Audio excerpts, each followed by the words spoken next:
American Cyborg Steel Warrior is a 1993 action sci-fi film from director Boaz Davidson. The movie opens in South Carolina. A guy doing his best James Earl Jones impression tells the backstory. In the 17 years since the nuclear war, all human survivors were herded into cities, now run like prisons, by a computer system. A massive computer that is totally not Skynet has imprisoned all human survivors. They're all infertile, so rather than kill them, the machine is just letting humanity die out. One of the computer's agents, called simply Cyborg, is communicating with the home base. Not exactly the Terminator. He kinda looks like Major Dad. This outfit from the Rob Halford collection. It has to use a hardwire connection this far into the future? The most advanced cyborgs ever created.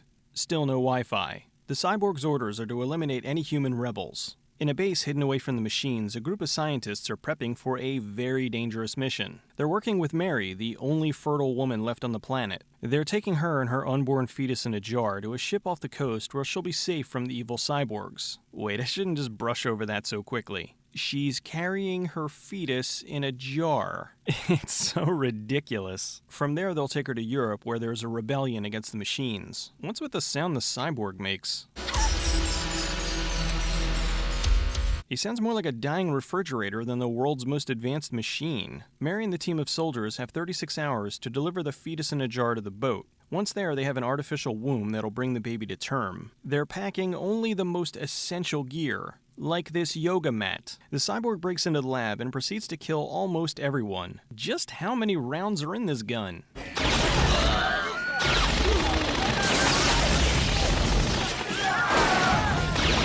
These people make it as easy as possible for the cyborg to shoot them. Mary and one of the other soldiers were the only ones to hide, so they escape. The cyborg kills the remaining soldier, but Mary gets away. He takes a map from the soldier, so now he knows where Mary's heading. Mary's hiding from the cyborg. She has a pretty styling hairdo for the apocalypse. Good to know they still have hair salons after World War III.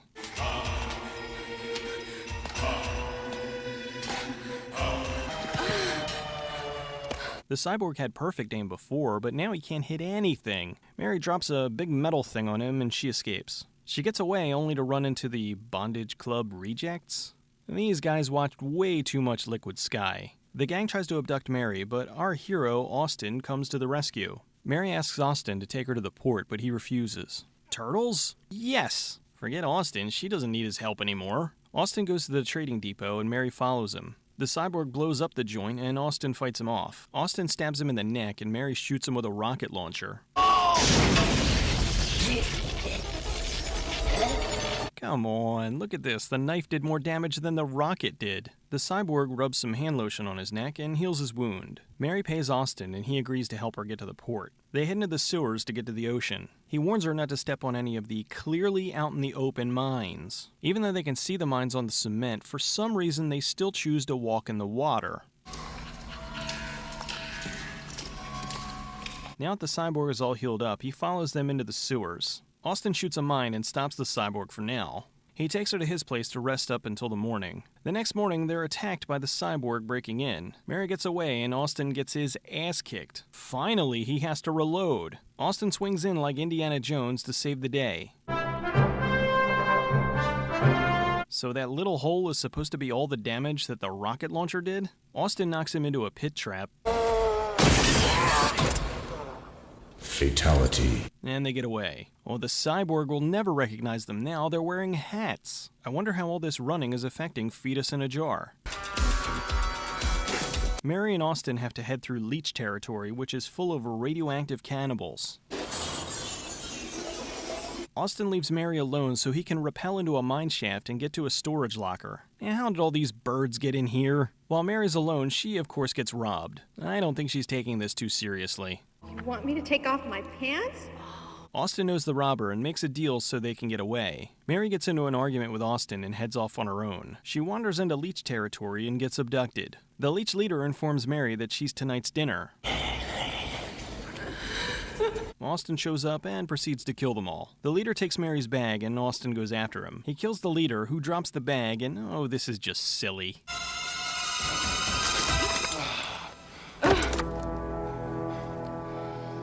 Oh, this is an odd transition. Over the years, more people joined in. It was like a family. I don't remember anything about my family.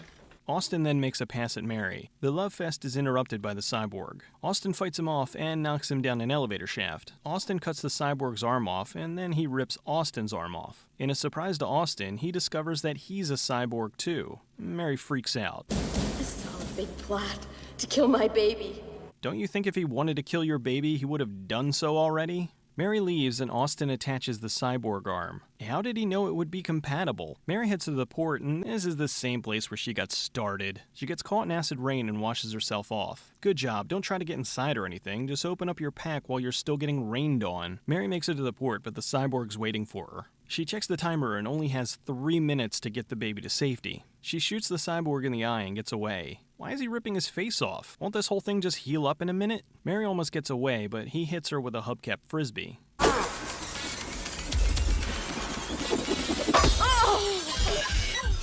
The cyborg gets the fetus, but Austin knocks it out of his hands and the two fight it out. Austin pulls out the cyborg's robot intestines and it blows up. They get the fetus to the rescue team without a second to spare. Well, if you want to get nitpicky, according to the movie timer, they were over 2 minutes late. Mary apologizes to Austin and then goes off to Europe with her baby. Austin stays behind because the apocalypse needs more ass-kicking. The movie was filmed entirely in Tel Aviv, Israel. Knowing this movie would be sold to an American video market, they made it appear as American as possible. The license plates, the flag, and of course, the all-American title. Strange though, because the title makes you think it's the evil cyborg who's the American cyborg. Or is it supposed to be Austin because we don't know what he is until the third act? Either way, it's an odd title. John Ryan played the Cyborg. He often plays a bad guy in movies like The Butcher and Cover Up. His martial arts background really helped to make the fight sequences as fluid as possible. He did a very good job of playing the emotionless, unstoppable cyborg. He still does acting, but has shifted his focus more towards horse racing, and has filmed a few documentaries about the subject. He kinda reminds me of Sean Connery, so it was no surprise to find out he played his stunt double in the movie Medicine Man. Nicole Hansen played Mary. She won a Marilyn Monroe lookalike contest and was cast to play her in Billy Idol's LA Woman and Cradle of Love videos.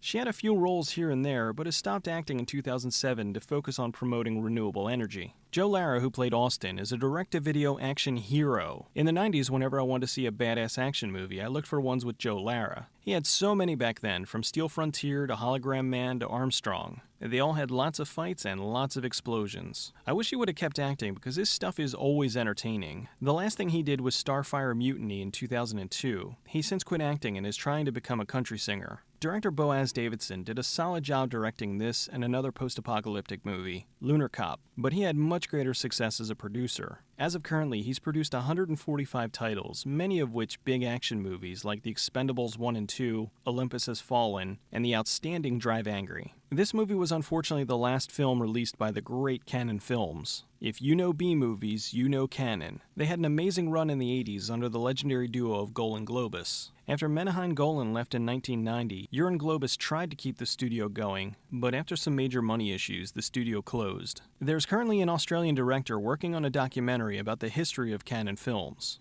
This movie is classic late-night entertainment. The story's straightforward, but the action scenes are some of the best direct-to-video action scenes out there. The fights are long and well choreographed, and the chase sequences are very tense. The movie also has some of the most popular post-apocalyptic staples: mutants, cannibalism, sterility, and cyborgs. I would have liked for them to have spent some more time with the cannibals, especially since there was more time dedicated to Mary and Austin arguing than with the mutants. As I said earlier, Joe Lara action movies always equaled a good time. This was one of my favorites of his, and now I have to decide which one to do next. There's like 20.